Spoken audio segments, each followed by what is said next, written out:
Welcome to Notes from a Drama Watcher, a podcast about East Asian dramas. It's part recap, part review, and there will definitely be spoilers ahead.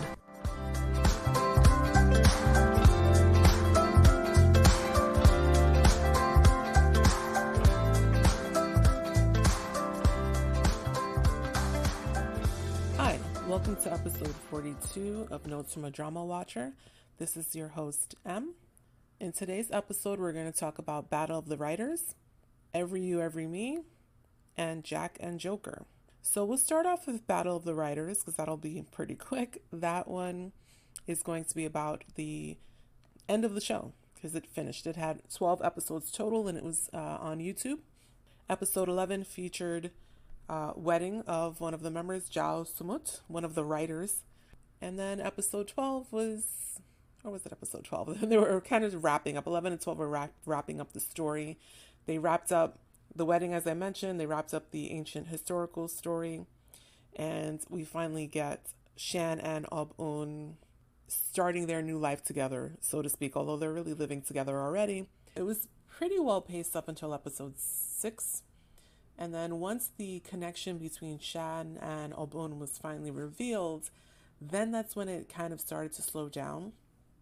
I feel like they probably could have wrapped up the story just with maybe 2 or 3 more episodes, and 12 episodes was just too long for the amount of story they had, and so they just wound up extending it. And in some ways I feel like having filler in some ways. For instance, I've mentioned before, but the whole story between Sin and Jinjiang just felt kind of shoehorned in as if they needed something extra for the story. That's how it kind of felt to me. On the other hand, I guess you could make the argument that that was kind of a necessary part of the story, because if you look at it, they are showing different ways that people will fall in love, right? Because you have Shan and Ob-un, which were the childhood friends part, Pai and Ozone, which is the office romance storyline, and then Sin and Jinjiang are the love at first sight or crush at first sight storyline.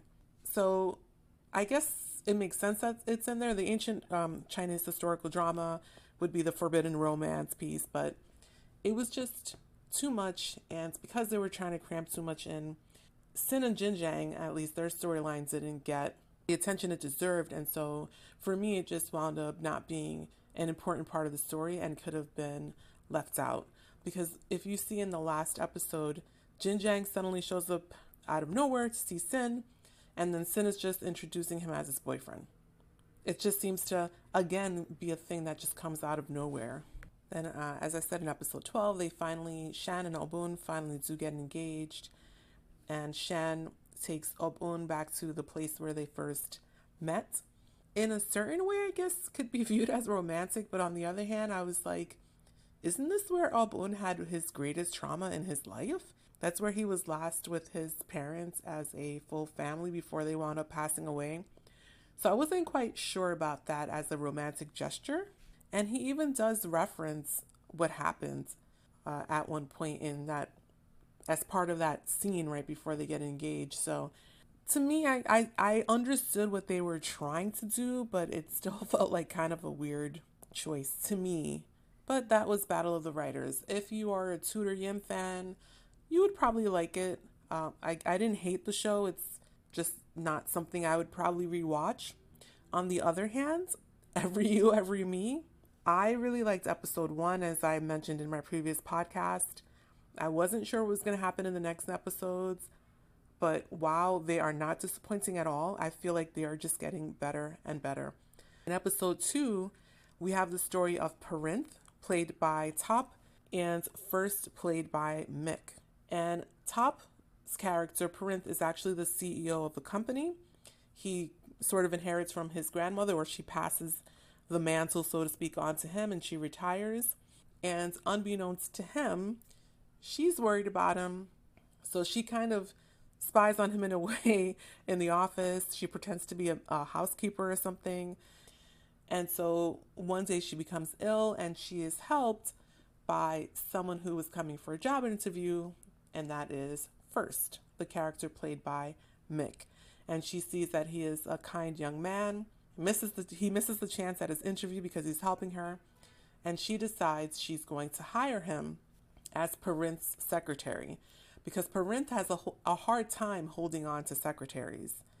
Parinth has no idea that First is secretly working for his grandmother. So First's job is to, yes, be his secretary, but he's also supposed to be reporting back to Grandma about how Parinth is doing in general, not specifics, but in general, how he's doing in the company, as well as does he have a partner, because Grandma is very interested in making sure that Parinth finds a romantic partner. And as she tells him, she doesn't care if it's male or female. She in fact has watched BL before with her nurse. And so she has no problem with it. But Parinth is kind of like doesn't want Grandma in his business. Parinth is a very driven character who sort of only cares about the business, but as you come to know him a little more, it's not that he just cares about the business and not about people. It's just that he feels the weight of being a CEO on his shoulders. This is his first big thing that he's done after he graduated from business school, and he's afraid of getting something wrong, afraid of failing the company, afraid of failing Grandma. So he seems to have this cold, stoic exterior, but it's just that he's a very driven person and wants people to work hard. At first appears kinds of bumbling and unsure, but he actually is a very hard worker as well. He's just a different kind of person and has a different way of going about things.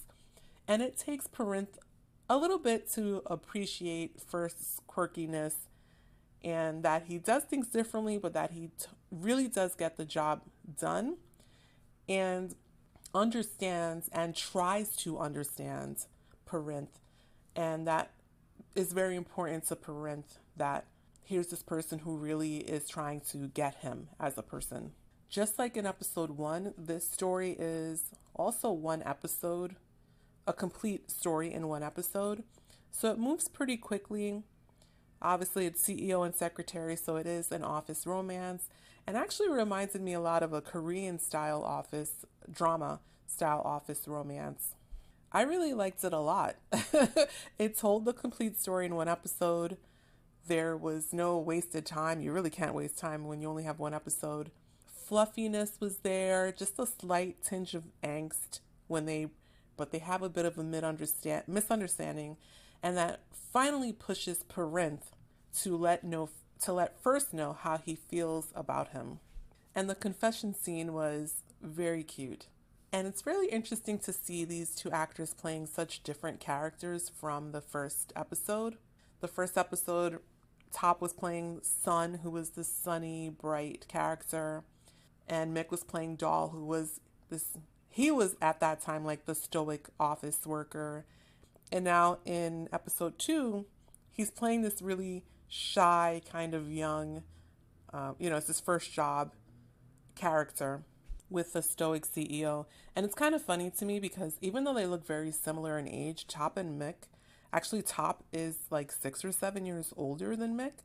So I saw kind of comments with some people like, they look around the same age and one is the CEO and that's his first job. And it's like, yeah, no, that's kind of reality. They really are that different in age, even though the characters they portray either are the same age or the age, they flip back and forth about who's older and who's younger. In real life, Top is 6 or 7 years older than Mick. So we had that fluffy sort of character in episode 2, and then something really interesting happens at the end of episode 2, where at the end of the story, the cameras pull back and you see the actors, or you don't know who they are, but you learn they are the actors, not Mick and Top. It's the actors that they are portraying who have just acted as Parinth and First. So we've got kind of a little meta situation going on. There's no explanation given at all. It's just like the last 2 minutes or so, I believe, of episode 2 where that happens. No explanation. Episode 3, we have yet another set of characters played by Top and Mick. X, who is played by Mick, who is a mechanic. And we have Namping, who is played by Top. Namping is a little bit of a mystery. We see X sort of watching Namping, but Namping doesn't really know who X is. Every year, Namping comes to the cemetery to visit his parents who are buried there. And at some point, X had seen him and basically fallen in love at first sight and has spent the years sort of watching when Namping comes once a year to visit the graves on March 19th. He has it in his calendar and everything to come to the cemetery on March 19th so he can see Namping. This one year, he finally asks Namping's mother to please let him have a chance with her son. He's never met her when she was alive, apparently, but he asks at her gravesite to let him have the chance, and that's all you see. It sort of gets left at that. Later on, we see Namping and his friend, played by Fiat, are stuck on the side of the road because something happens to their car. X happens to be driving by. As I said, X is the mechanic. He stops and offers help, and that's how they finally meet. And even then, X is thinking to himself, oh, did Auntie really help me? So like, yes, asking Namping's mother really got the ball rolling, because Namping's friend was calling various mechanics. There was no mechanic available, and then he loses his cell phone signal. All these things happen where they don't get help with their car until X is driving by. So clearly Namping's mom had her hands in that to help find someone for her son, which sounds lovely, but the story will continue. Episode 3 actually is very lovely. We get to see X and Namping getting to know each other over time. Namping, for some reason, is at first very eager to leave Thailand. He wants to go back to Switzerland. We don't really know why. In the meantime, he has discovered in the mechanic shop that his parents' old car is there, and he wants to get it fixed up and asks X to fix the car up. And that's even more how they get to know each other over time, as X is working on Namping's parents' car. This whole time, X really cannot control how much he likes Namping. Even though he tries to keep a straight face, you can tell he's totally besotted with him, in love, crush, whatever words you want to use. Namping sort of doesn't know what's hit him. He finds it kind of cute, obviously, that X likes him like that. But you could tell at certain points there's just something kind of holding him back. He obviously starts to like X as well, but something is holding him back, and we don't know what it is in episode 3. We get this lovely scene at the end of episode 3 where they've gone on a date together, but X is asking Namping if he will stick around, and Namping is saying he's going back to Switzerland. He's not going to stay around, but he won't give X a reason why. But it still looks like a good ending. Like, they have their first kiss, and it's just a cute ending. The whole episode has been fluff. Again, Namping and X, or should I say Mick and Top, beautiful chemistry. The scenery in this episode is gorgeous. The nature around them, they're by a waterfall. It's just beautiful. The styling of the characters is beautiful. Mick as a mechanic. His character has this kind of rough around the edges kind of character, but with a good heart. And Namping is this kind of ethereal, delicate character. Top plays him so well. Every movement is just this delicate, graceful movement. You know, he's gracefully pushing his hair back. He sits very, not closed off. He's not emotional. Well, I guess in some ways he may be seen as emotionally closed off, but he just holds himself very tightly, very gracefully. It's just so different from how he was as Perinth in episode 2. In episode 2, he's this confident, presenting at least, because he does have his doubts, but this confident presenting CEO, and then to be such a graceful and delicate person in episode 3. I cannot say enough about how wonderful the acting has been from these two actors. I had seen them in my universe, and they were fine. I knew they would be okay in this show, but I don't think I was expecting the level of professionalism I've seen here. And I'm not just going to give kudos to the actors whoever is writing this is doing a great job. Whoever is directing is doing a great job. I don't know who came up with, I'm going to focus on Top specifically here. I don't know who came up with Top's movements, his body language, his body movements, if it was him, if it was the writer, if the director or whatever. But every little movement he does just shows us how he's a different person here than he was when he was the CEO, Perinth, and then when he was Sun in episode 1. It's one person, but it's as if 3 different actors were playing these roles. So as I said, episode 3 was lovely. And then episode 4 came, and that was a gut punch. I was sort of suspecting in episode 3 what was going on. They were giving hints. Namping kept dropping things. There was obviously some secret between him and his friend. I was getting the feeling that he was ill. In episode 4, you find out for sure that he had been ill. The way they portray things, though, he goes to Switzerland. I actually didn't know why the Switzerland issue was coming up. I thought it was because he was going to Switzerland to get treatment of some sort. In reading comments on social media later, I realized that some people were saying that in Switzerland they'll allow euthanasia. And so it seems that the reason that Namping went to Switzerland was to do that. He had decided to end his life because he had been ill for many years. They don't say what his illness is, but just that he had been ill for many years. And it was handled, I saw many people saying it was handled in a really delicate way. And I feel that way too. They never explicitly say what it was that he had or anything like that, but they do have dialogue where he's saying, like it was his decision, it's his body, he's going to decide what to do. And this is the decision, it's the decision he made. There was nothing in there saying, it was right or wrong, or they didn't get into that in the show. That's not what it was about. But it was just about this beautiful moment that he had in his life for a short time right before he passed. And, about the impact that he had on the people around him, and the fact that, at least for this brief time, he felt really happy having gotten to know X during this time. It was just very bittersweet, right? Because he found X too late in his life. He didn't get the years with him. He just got a few weeks with him, a few weeks of this immense happiness before he not made his decision. His decision was already made, but before he took action on the decision he had made. I don't know how I feel about the fact that he didn't tell X exactly what was going on. I mean, I guess maybe he was afraid X would try to change his mind. Maybe he just wanted X to just have the final good memories that they had together. I'm not sure what his reason was for not telling X.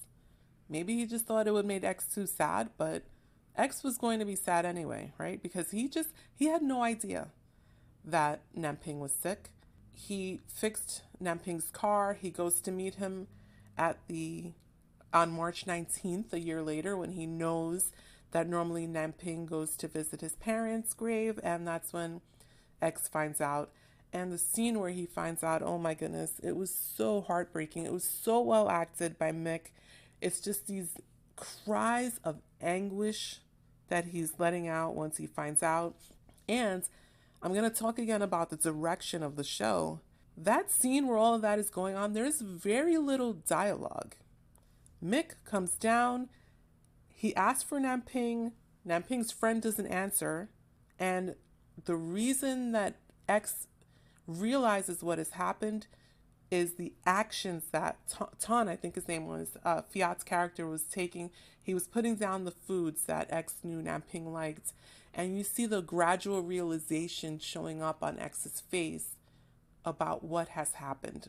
Still doesn't know why it happened. He just knows Namping is gone. And they are not going to have the chance to see each other again in this life. And we get to see a video that Namping has made where he talks about what happened and how he knew he was sick all this time, kind of apologizing to X about this, but like thanking him at the same time. He was happy for this time in his life. He just did not expect to meet X at this point in his life. And his character, Namping, is just crying. Top is crying. And I'm watching this and I'm like, oh my goodness, because I had seen the behind the scenes for episode 1. And I know from watching that, that Top gets very, very into character.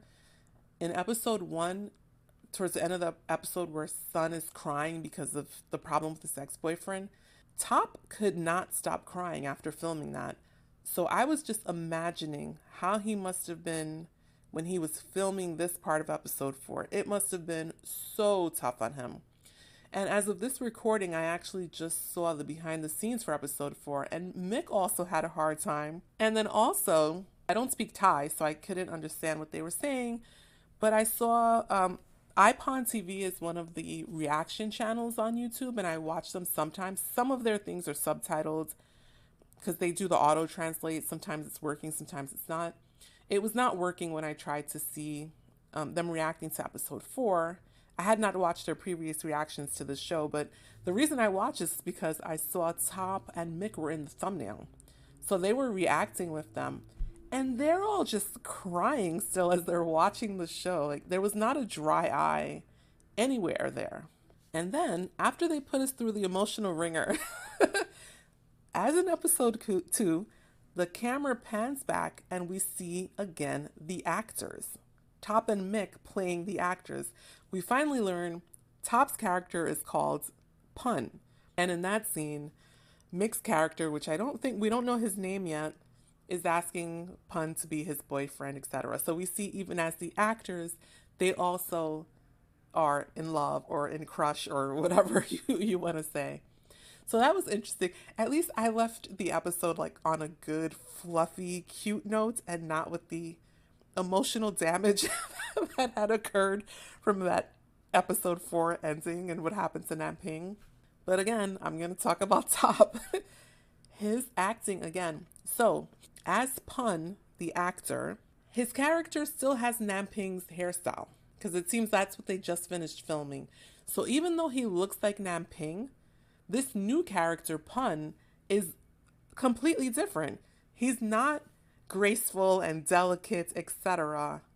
here. Even the way he brushes back his hair.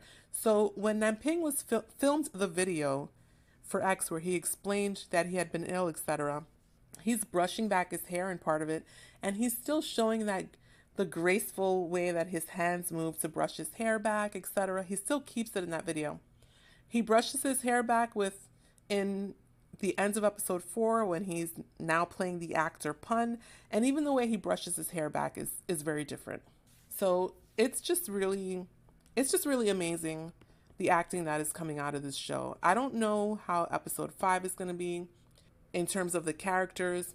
It looks like Top is playing a guitarist. They don't say what Mick plays, but I do remember from the pilot that one of the scenes of the pilot was a guitarist, Top playing a guitarist, and Mick seemed to be some kind of artist in that scene. I don't know if they're going to do everything exactly as they did in the pilot, but if they are, there seems to be one couple missing because I remember there was a couple that was in some kind of argument in the pilot, and Top's character was named Jade. And so far we have not seen that. Mick was named Chin. The character was named Chin. And so far we haven't seen that.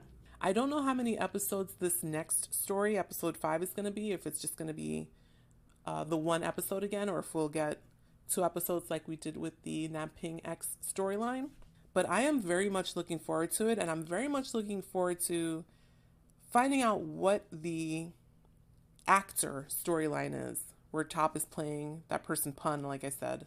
I do have to say, I think they were very clever to show us a little hints of this actor storyline back in episode 2, because one of the things I did see online, on Twitter, I think it was someone was saying that normally they hate when this big drama happens and then at the end they're like, oh, it was just a dream, and they didn't feel that way here.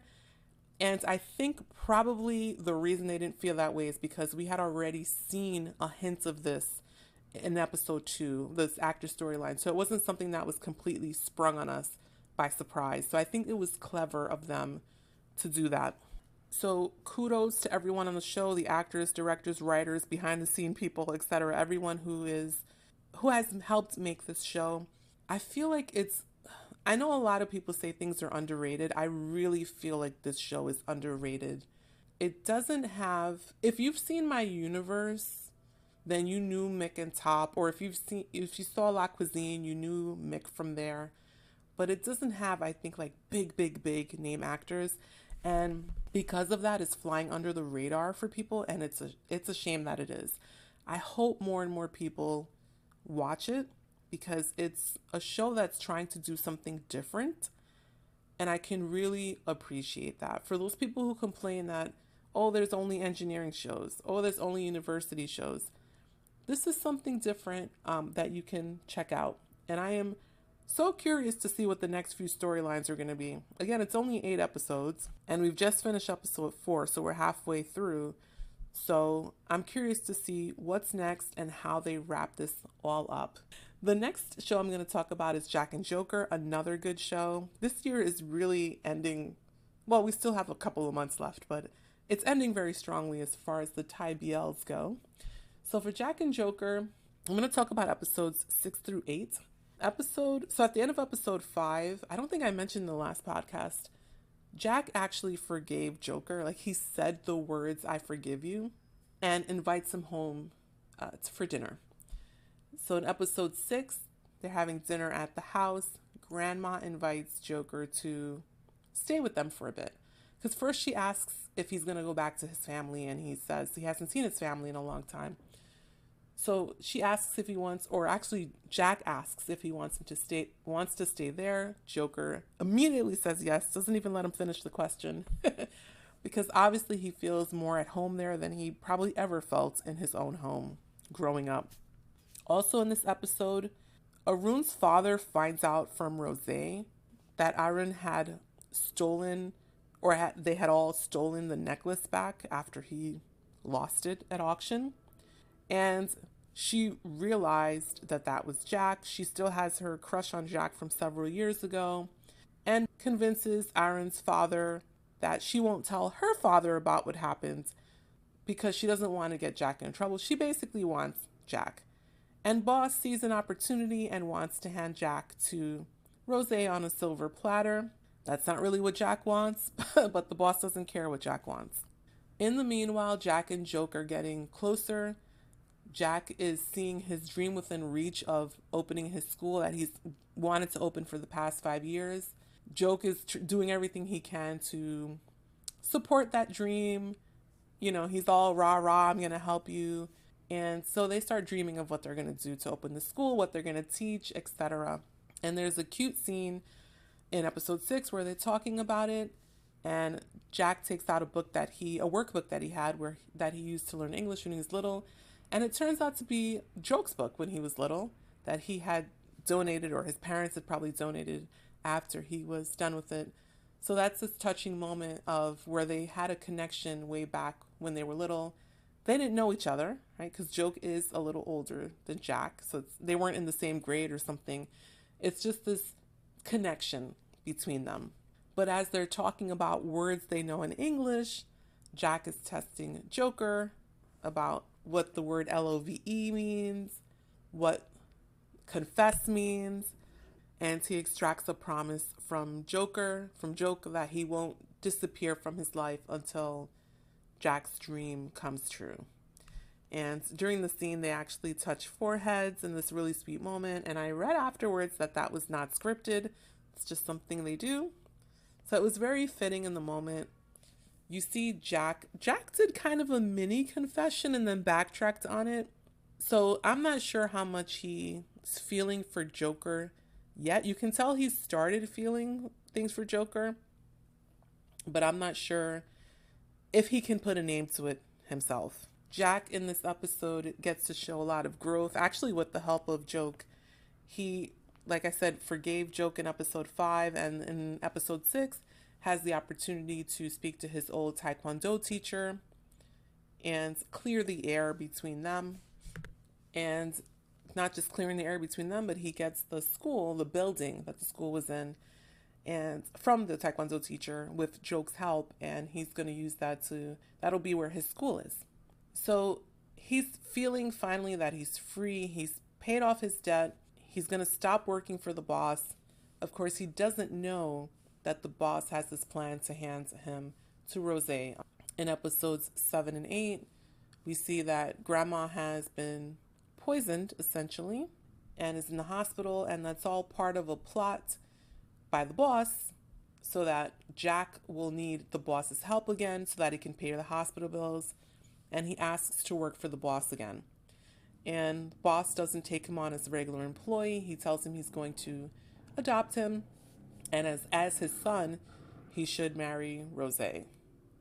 And obviously this causes a big conflict with Joke, because first of all, Joke's wondering why is Jack hanging around Rose so much. There's a little bit of the jealousy there, but also Joke doesn't want Jack going back to that life. Like he was almost on the cusp of making his school, of becoming a teacher, of finally fulfilling his dream that he had as a teenager. And he's dragged back into this life that he finally was getting out of, that Joke had helped him get out of. And obviously, Joke's been in jail. Joke's living in the same community now. He sees everything that happens when you get dragged into the life of these loan sharks, etc. And he wants Jack as far away from that as he can get him. But of course, Jack is desperate. He wants the best care for his grandmother. He doesn't tell Joke really what's going on and why he's hanging around Rose so much. So it's just conflicts upon conflicts between them. Now you find out, and also involved in this plot, hurting Grandma so that Jack will become desperate, is Save.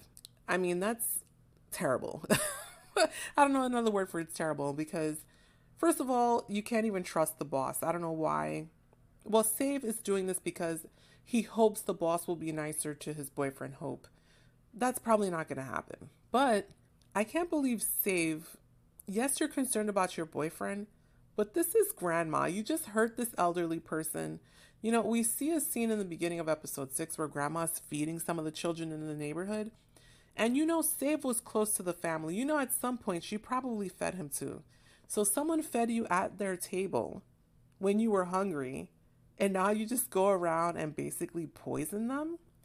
And yeah, they show him feeling a little guilty, but still, it's unbelievable that he did that. And I'm also kind of concerned because when Jack went to pay off the money to the boss, he turned in extra money that he had to be invested by Save. So far, it doesn't seem like Save has given that money to the boss, but at some point, is he going to steal Jack's money and give it to the boss? The other alternative, I was wondering, maybe he'll have a change of heart by the end of the show. He did say at one point, so far Jack's money is still there. It's still being invested. And actually Save said that his money was increasing in value. The investments were good, apparently. Maybe by the end of the show, Jack will be rich. I don't know. But I just really hope Save has a change of heart at some point. Because I can't believe he did that to Jack. And especially can't believe that he would do such a thing to Grandma. So because he has chosen to become the boss's adopted son, Jack is finding himself more and more enmeshed in this life of these rich people, these rich criminals. It's kind of ridiculous the way that they play with the common folks' lives. They really put people's lives at risk, their money at risk. They don't care. They're literally playing games. They're playing Monopoly at one point, playing games with people's lives. I'm kind of watching this and I'm like, the thing with me, I'm feeling like the sad thing is probably some of this is true. If you have that much money, do you get that bored that you just start playing these ridiculous games that hurt the people around you and not you? You don't even view people as people anymore. That's how they're acting on this show. We do have Rose here. Her father is one of these people. She doesn't seem like a bad person, I must say. She's just a little naive about the world around her and doesn't realize right now that Jack really doesn't want to be there. I mean, he looks pretty reluctant in many parts, and she just doesn't realize it just because she likes him so much. But I hope she doesn't turn evil in the end, and I hope she doesn't get hurt too much, because she really does seem like a nice person, at least thus far. She's just obviously someone who has been sheltered in many ways and has had money her whole life and doesn't really understand the struggle of someone who has almost nothing. Now, while all this is going on, Joke does confront him a few times about this issue of him working for the boss again, but Jack's like, it's what I have to do, it's okay, but I want you to be okay. I want you to start your life again. I want you to be happy, have a job, etc. And I'm kind of thinking to myself, it's a wonderful dream. It's a little bit naive. If you really look at it, Jack might have a better chance than Joke of starting a new life, etc., just because Joke has a criminal record. And you see, as he's looking for work, that there are companies who basically won't even talk to him because of this criminal record. So it's going to be really difficult for him to start a new life, no matter how much he wishes to and how much Jack wants that for him. It's going to be hard because he's got this record. I don't think they say at any point that Jack himself has a criminal record of any kind. So it would probably honestly be easier for him to find honest work, quote unquote, than Joke. Maybe if Joke had the backing of his family, because his family does have money. His father's a doctor, his brother's a doctor. But right now he doesn't have the backing of a well-to-do or middle-class family. He's just on his own. So he doesn't have anyone's backing when he's looking for work. He doesn't have a reference or anything he can say, anyone who can say, yes, he's a really good person, he's a good worker, he's this, he's that. There's no one, right? So it's going to be hard for him. It really is probably easier for Jack in that sense to make that happy new life that he wants for Joke. In episode 8, Joke, who loves grandma as if she was his own grandma at this point, decides to look for his father to see if his father will help grandma get the care she needs. And his father denies him again. He did actually try to talk to him before in episode 7, and Dad said, I don't have a son, which I knew that he was going to say that. Deep down, I knew he was going to say that, but I was still in shock when he said that. That was like so devastating. And he says it again in episode 8, and Grandma talks to the father later and smacks some sense into him, saying like, you have a good son, etc. And Dad is like, oh, our relationship is complicated. It's complicated because he's making it complicated. When Joke goes to see him to ask for help, he's not belligerent. He's not demanding. He's not telling him he owes him anything. Nothing. He's just simply asking. And the father is the one who's like this hard-headed person who's like, a thief is always a thief. What makes you think Joke is a thief? You haven't even seen him in 5 years.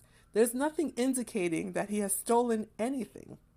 He's in the office talking to you honestly, not demanding, not threatening. Why would you say that to him? The father's just a really stubborn, difficult person. And Joke has encountered his brother already a couple of times in the hospital, and the brother keeps advising him, talk to Dad. He loves you. Don't fight with him, whatever. But honestly, it's not Joke. Like, everything is coming from the father's side. Joke keeps extending the olive branch. And I don't know what the criminal justice system in Thailand is like. So I don't know the answer to this. Do they not allow people to visit people in jail? Because I understand the father, as he said, they've had a complicated relationship. Dad is very stubborn. I could see him not visiting Joke in jail. But his brother's like, Mom misses you. Well, why didn't Mom visit him in jail? Why didn't brother visit him in jail? Are they not allowed to? I mean, I really don't know. Maybe they're not allowed to. But if they are, why didn't they ever see him? And now you keep telling him to extend the olive branch, and every time he does, he's being smacked down. I mean, no wonder Joke is hanging around Grandma and Jack so much. That's his family. They're the ones who treat him like family, not his birth family, from what I see. Maybe his brother's different.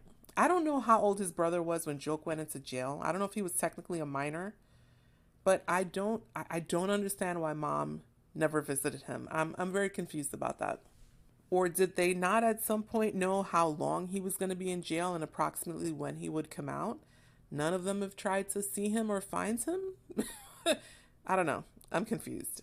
That's why I truly appreciated what Grandma said to his father, so that hopefully his father wakes up and begins to see Joke in a new light, not as he was as a child, which I think is what he's still imagining him as.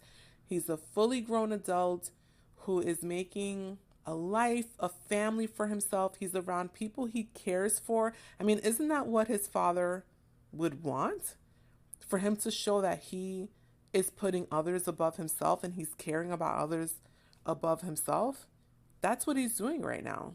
I don't know. I hope this relationship can be repaired.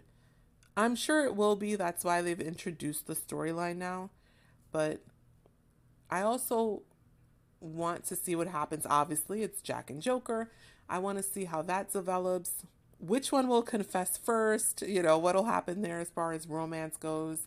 Jack has finally told Joker what's going on, and it was touching at the end when he told Joke, like he considers him family. So we've got the parent or Joke's biological family storyline to be resolved. We've got, I think we're finally going to get the romance between Jack and Joker going. The Rose storyline, like I said, I hope she doesn't turn out to be evil or starts turning bad. I hope she stays. She seems like a good person so far, just naive. I hope she remains that way. And Aaron, he's been living with Tattoo ever since his father found out about the necklace having been lost and kicking him out of the house. So they seem to have some kind of weird dynamic going on between them. Maybe that'll get going. I don't know. And we need the boss to get his comeuppance, so to speak, because I can't believe he went and had this elderly woman poisoned. Someone who he's visiting and smiling in her face as if he's really nice. And I mean, I don't really know why she trusts him. He is a loan shark.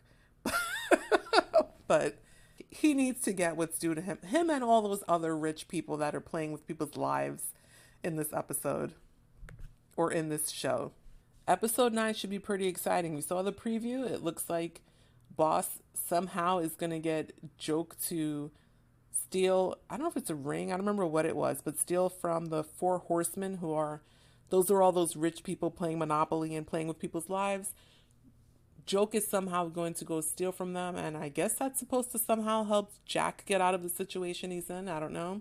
But it's another heist episode, so that should be interesting.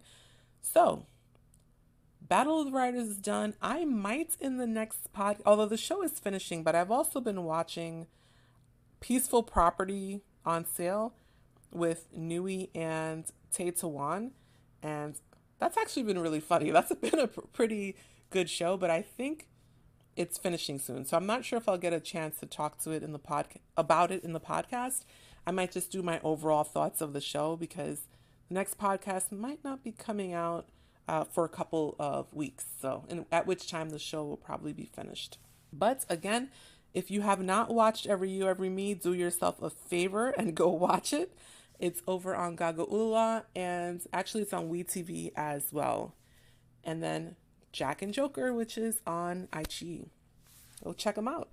And I will see you in the next podcast. Stay safe, everyone.